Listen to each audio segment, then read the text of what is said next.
Hello, today I'll be talking about plastic arm, which is the world's first prototype of a bendable chip.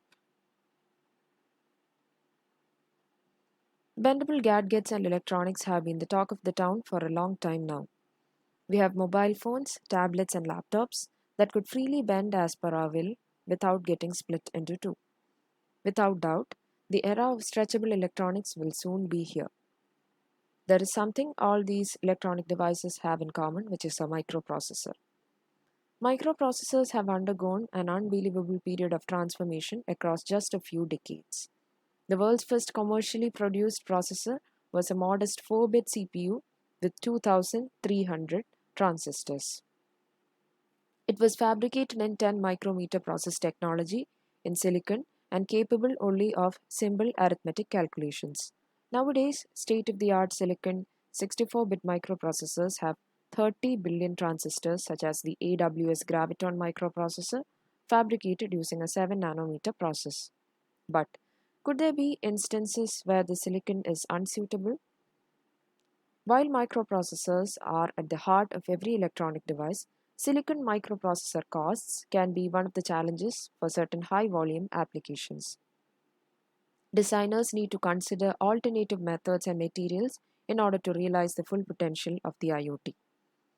Flexible electronic devices, unlike conventional semiconductor devices, are built on alternative substrates such as paper, plastic, or metal foil. Using thin film semiconductor materials such as organics, metal oxides, or amorphous silicon, they offer a number of advantages including thinness, conformability, and low manufacturing costs. Thin film transistors can be fabricated on flexible substrates at a significantly lower processing cost than MOSFETs fabricated on crystalline silicon wafers. While some flexible components such as sensors, memories, LEDs, and more have been prototyped, until now a flexible microprocessor has been a major blocker to the realization of fully flexible electronics. ARM Research, together with Pragmat IC, began exploring the feasibility of an ARM based flexible processor back in 2013, starting off by building prototype circuits. By 2015, the first plastic arm was built and shown on stage at TechCon the same year. Unfortunately, despite the best efforts of the teams involved, technology and fabrication limitations meant that it was not possible to produce a fully working part at that time. Instead, the team shifted their focus to their plastic armpit project, a collaboration with industrial and academic partners aimed at producing an e-nose capable of detecting particular orders.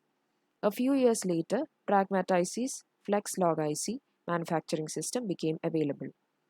Together with the advances made in the plastic armpit project, which uses the same cell library, tool flow, and process technology, all the pieces of the puzzle fell into place.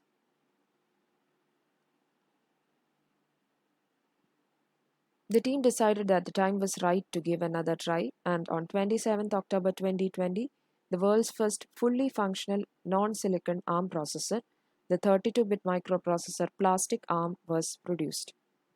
It is implemented with Pragmat IC's zero point 0.8 micrometer process using industry standard chip implementation tools, along with a process design kit, a standard cell library, and device simulation. Although Plastic Arm is an ultra minimalist Cortex M0 based SoC with just 128 bytes of RAM, 456 bytes of ROM, and 18,334 NAND equivalent gates, it is 12 times more complex than the previous state of the art flexible electronics. Demonstrating just how much of a step forward it is for the field, it is featured in the latest 2021 Nature publication, a natively flexible 32-bit ARM microprocessor. According to John Biggs, a distinguished engineer at ARM Research, products using ultra low cost microprocessors could help with sustainability by reducing food waste and promoting the circular economy with smart life tracking systems. The researchers hope that Plastic Arm will pioneer the development of low cost, fully flexible smart integrated systems to enable an IoT consisting of the integration of more than a trillion inanimate objects over the next decade into the digital world, unraveling innovations leading to a variety of research and business opportunities. That's all. Thank you for watching.